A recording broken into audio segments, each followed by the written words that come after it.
Quick 25ಗೆ ಸ್ವಾಗತ. ನಾನು ಚೈತ್ರಾಂಚನ್. ಈ ಕ್ಷಣದ 25 ಸುದ್ದಿಗಳನ್ನು ಕ್ವಿಕ್ ಆಗಿ ನೋಡೋಣ.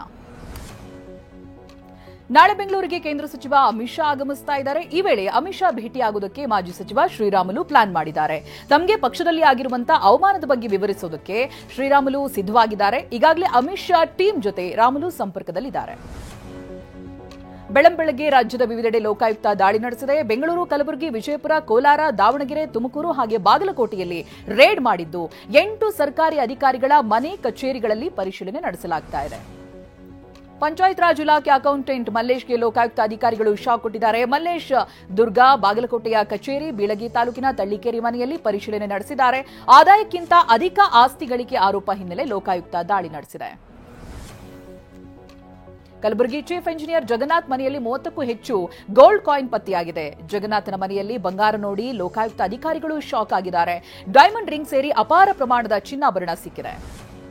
ಆಹಾರ ಸುರಕ್ಷತಾ ಅಧಿಕಾರಿ ನಿಜಲಿಂಗಪ್ಪ ಮನೆ ಮೇಲೆ ಲೋಕಾಯುಕ್ತರು ದಾಳಿ ನಡೆಸಿದ್ದಾರೆ. ದಾವಣಗೆರೆ ನಿಜಲಿಂಗಪ್ಪ ಬಡಾವಣೆಯಲ್ಲಿರುವ ಮನೆಯಲ್ಲಿ ಸಂಗ್ರಹಿಸಿದ್ದ ಮಾದರಿಗಳು ಕೊಳೆತ ಸ್ಥಿತಿಯಲ್ಲಿ ಪತ್ತೆಯಾಗಿದೆ. ಫ್ರಿಡ್ಜ್ನಲ್ಲಿ ಕೊಳೆತ ದೋಸೆ, ಉಪ್ಪಿಟ್ಟು, ಪೂರಿ, ಪುಲಾವ್ ಸ್ಯಾಂಪಲ್ಸ್ ನೋಡಿ ಲೋಕಾಯುಕ್ತ ಎಸ್ಪಿ ತರಾಟೆ ತೆಗೆದುಕೊಂಡಿದ್ದಾರೆ.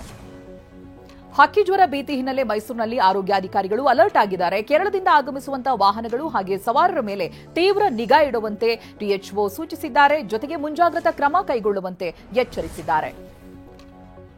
ರಾಜ್ಯದ ಹಲವೆಡೆ ಹಕ್ಕಿ ಜ್ವರದ ಭೀತಿ ಹಿನ್ನೆಲೆ ಮಾಂಸಪ್ರಿಯರು ಮೀನಿನತ್ತ ಮುಖ ಮಾಡಿದ್ದಾರೆ. ಚಿತ್ರದುರ್ಗ ಮೊಳಕಾಲ್ಮೂರು ತಾಲೂಕಿನ ವಿವಿಧ ಗ್ರಾಮಗಳಲ್ಲಿ ಮೀನು ವ್ಯಾಪಾರ ಜೋರಾಗಿದೆ. ಪಕ್ಕದ ಆಂಧ್ರದಿಂದ ಮೀನು ತಂದು ನಿತ್ಯ 150ರಿಂದ 200 ಕೆಜಿ ಮೀನು ಮಾರಾಟ ಮಾಡುತ್ತಿದ್ದಾರೆ. ಗದಗ ನರಗುಂದದಲ್ಲಿ ನೇಣು ಬಿಗಿದ ಸ್ಥಿತಿಯಲ್ಲಿ 5 ತಿಂಗಳ ಬಾಣಂತಿಯ ಶವ ಪತ್ತೆಯಾಗಿದೆ. 25 ವರ್ಷದ ಪವಿತ್ರ ಮೃತ ದುರ್ದೈವಿ. ಗಂಡನ ಮನೆಗೆ ಬಂದ 3 ದಿನದಲ್ಲಿ ನನ್ನ ಮಗಳ ಕೊಲೆಯಾಗಿದೆ ಅಂತ ಪತಿ ಯೋಧ ಹರೀಶ್ ಕುಟುಂಬಸ್ಥರ ವಿರುದ್ಧ ಮೃತ ಪವಿತ್ರ ಕುಟುಂಬಸ್ಥರು ಆರೋಪಿಸಿದ್ದಾರೆ.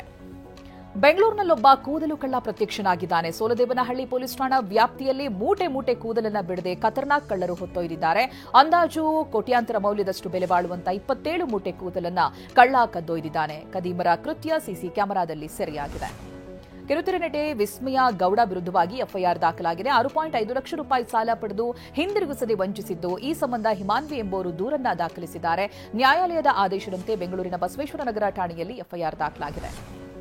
ಪೊಲೀಸರ ಹೆಸರು ಬಳಸಿ ಬೆದರಿಕೆ ಹಾಕಿದ ಮೈಕ್ರೋ ಫಿನಾನ್ಸ್ ಸಿಬ್ಬಂದಿಯನ್ನು ಬಂಧಿಸುವಲ್ಲಿ ಕೋಲಾರ ಮಾಲೂರು ಠಾಣೆ ಪೊಲೀಸರು ಯಶಸ್ವಿಯಾಗಿದ್ದಾರೆ. ಪವನ್ ಬಂಧಿತ ಫಿನಾನ್ಸ್ ಸಿಬ್ಬಂದಿ ಅನ್ನೋದು ಗೊತ್ತಾಗ್ತಾ ಇದೆ. ಹರೀಶ್ ಎಂಬಾತನಿಂದ 1 ಲಕ್ಷ ಸಾಲವನ್ನ ನೀಡಿದ್ದ ಪವನ್ ಹಣ ನೀಡುವಂತೆ ಕರೆ ಮಾಡಿ ಅವಾಚ್ಯ ಶಬ್ದಗಳಿಂದ ನಿಂದಿಸಿದ್ದ. ಬೆಳಗಾವಿ ಪಾಲಿಕೆ ಮೇಯರ್, ಉಪಮೇಯರ್ ಚುನಾವಣೆಗೆ ಮುಹೂರ್ತ ಫಿಕ್ಸ್ ಆಗಿದೆ. ಮಾರ್ಚ್ 15ರಂದು ಮೇಯರ್, ಉಪಮೇಯರ್ ಸ್ಥಾನಕ್ಕೆ ಚುನಾವಣೆ ನಡೆಯಲಿದೆ. ಸತೀಶ್ ಜಾರಕಿಹೊಳಿ, ಶಾಸಕ ಅಭಯ್ ಪಾಟೀಲ್ಗೆ ಇದು ಪ್ರತಿಷ್ಠೆಯ ಚುನಾವಣೆಯಾಗಿದೆ.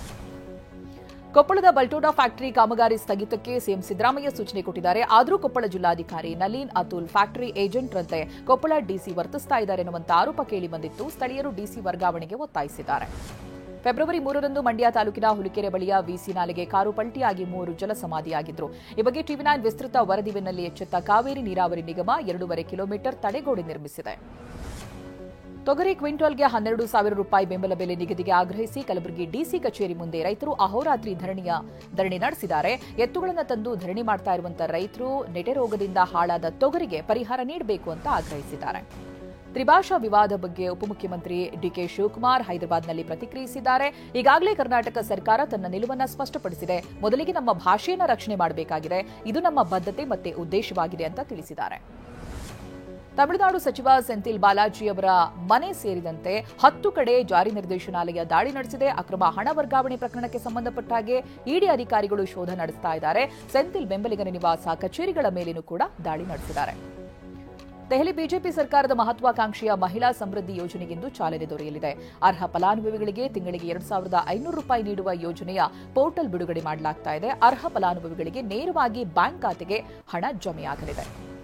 ಪ್ರಧಾನಿ ನರೇಂದ್ರ ಮೋದಿ ಉತ್ತರಾಖಂಡ್ನ ಮುಖ್ವಾ ದೇವಾಲಯಕ್ಕೆ ಭೇಟಿಯನ್ನ ಕೊಟ್ಟಿದ್ದಾರೆ. ಹರ್ಸಿಲ್ನಲ್ಲಿರುವಂತಹ ಗಂಗಾಮಾತೆ ದೇವಾಲಯದಲ್ಲಿ ಪೂಜೆ ಸಲ್ಲಿಸಿ ಆರತಿ ಬೆಳಗಿ ಪ್ರಾರ್ಥನೆ ಸಲ್ಲಿಸಿದ್ದಾರೆ. ಸ್ಥಳೀಯರು ನೃತ್ಯ ಮಾಡಿರೋದು ಗಮನ ಸೆಳೆದಿದೆ. ನೃತ್ಯ ಕಂಡು ಮೋದಿ ಕೂಡ ಖುಷಿ ಪಟ್ಟಿದ್ದಾರೆ. ಮುಂಬೈನಲ್ಲಿ ಎಲಾನ್ ಮಸ್ಕ್ ಒಡೆತನದ ಟೆಸ್ಲಾ ಕಂಪನಿಯ ಮೊದಲ ಕಾರು ಮಾರಾಟ ಶೋರೂಮ್ ಓಪನ್ ಆಗಿದೆ. ಎಲೆಕ್ಟ್ರಿಕ್ ಕಾರ್ಗಳ ಮಾರಾಟಕ್ಕಾಗಿ 5 ವರ್ಷಗಳ ಗುತ್ತಿಗೆ ಒಪ್ಪಂದಕ್ಕೆ ಟೆಸ್ಲಾ ಸಹಿ ಹಾಕಿದೆ. ಮುಂಬೈ ವಿಮಾನ ನಿಲ್ದಾಣ ಸಮೀಪದ ಬಾಂದ್ರಾ ಕುರ್ಲಾ ಕಾಂಪ್ಲೆಕ್ಸ್ನಲ್ಲಿ ಶೋರೂಮ್ ತಲೆ ಎತ್ತಲಿದೆ. ಇದೇ ಭಾನುವಾರ ಚಾಂಪಿಯನ್ಸ್ ಟ್ರೋಫಿ ಫೈನಲ್ನಲ್ಲಿ ಭಾರತ ವರ್ಸಸ್ ನ್ಯೂಜಿಲೆಂಡ್ ರೋಚಕ ಹಣಾಹಣಿ ನಡೆಯಲಿದೆ. ಫೈನಲ್ ಪಂದ್ಯ ಕಣ್ತುಂಬಿಕೊಳ್ಳೋದಕ್ಕೆ ಕ್ರಿಕೆಟ್ ಅಭಿಮಾನಿಗಳು ಎದುರು ನೋಡುತ್ತಿದ್ದಾರೆ.